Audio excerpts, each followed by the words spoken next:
யோபு புஸ்தகத்தை எடுத்துக்கொள்வோம். ஒரே நாளில் எல்லாவற்றும் இழந்தவனாய் இருந்தான் யோபு. எல்லாவற்றும் இழந்து போனவனாய் காணப்பட்டான். பிள்ளைகளை இழந்தாயா, சொத்துக்களை இழந்தாயா, அவன் ஐஸ்வரத்தை இழந்தான், சுகத்தை இழந்தான், எல்லாத்தையும் இழந்து போய் மனைவி மாத்திரம்தான் இருந்தான். மனைவி நல்குணங்களை சொல்லுகிறவளாய் அல்ல, அவளை தூஷிக்கிறவளாய் காணப்பட்டான். அவளை வச்சு ஒரு முள்ளாதான் ஆண்டு வைத்திருந்தார். யார? மனைவிய. ஆற்றல் சொல்ற மனைவிய வச்சிருந்தார். பக்கத்துல என்ன சொல்றது வச்சிருந்தாரு?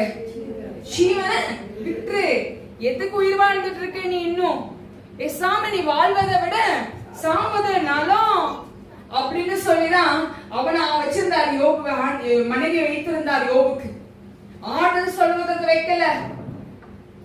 நண்பர்கள் அனுப்பினோன்னு நண்பர்கள் பார்த்து ஃபீல் பண்றானுங்க. அடையாளம் தெரியல, யோபோட அடையாளம் தெரியல, ஒண்ணுமே தெரியல யோபுக்கு. யோபு பார்த்து ஆற்றல் தான் சொல்றவனா வைத்திருந்தாங்க. கடைசி அவங்க என்னவா மாறினாங்க?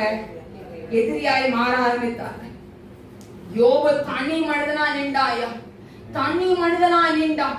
ஆராய்ந்து முடியாத பெரிய காரியங்களும் எண்ணி முடியாத அதிசயங்களையும் ஏன் ஆண்டவர் யோபோட வாழ்க்கையை செய்தார் அப்படின்னா, இன்னைக்கு ஏன் ஆண்டவர் உங்களுக்கு செய்ய வல்லமுள்ளவராய் இருக்கிறார். 42ஆம் அதிகாரத்துல பார்க்கிறோம். யோபு சொல்றார், தேவரே சகலத்தையும் செய்ய வல்லவர். நீ நினைத்தது தடைபடாது, நீ நினைத்தது தடைபடாது. நீ என்ன நினைச்சாலும் சரி, நீ என்ன பண்ணணும்னு நினைச்சாலும்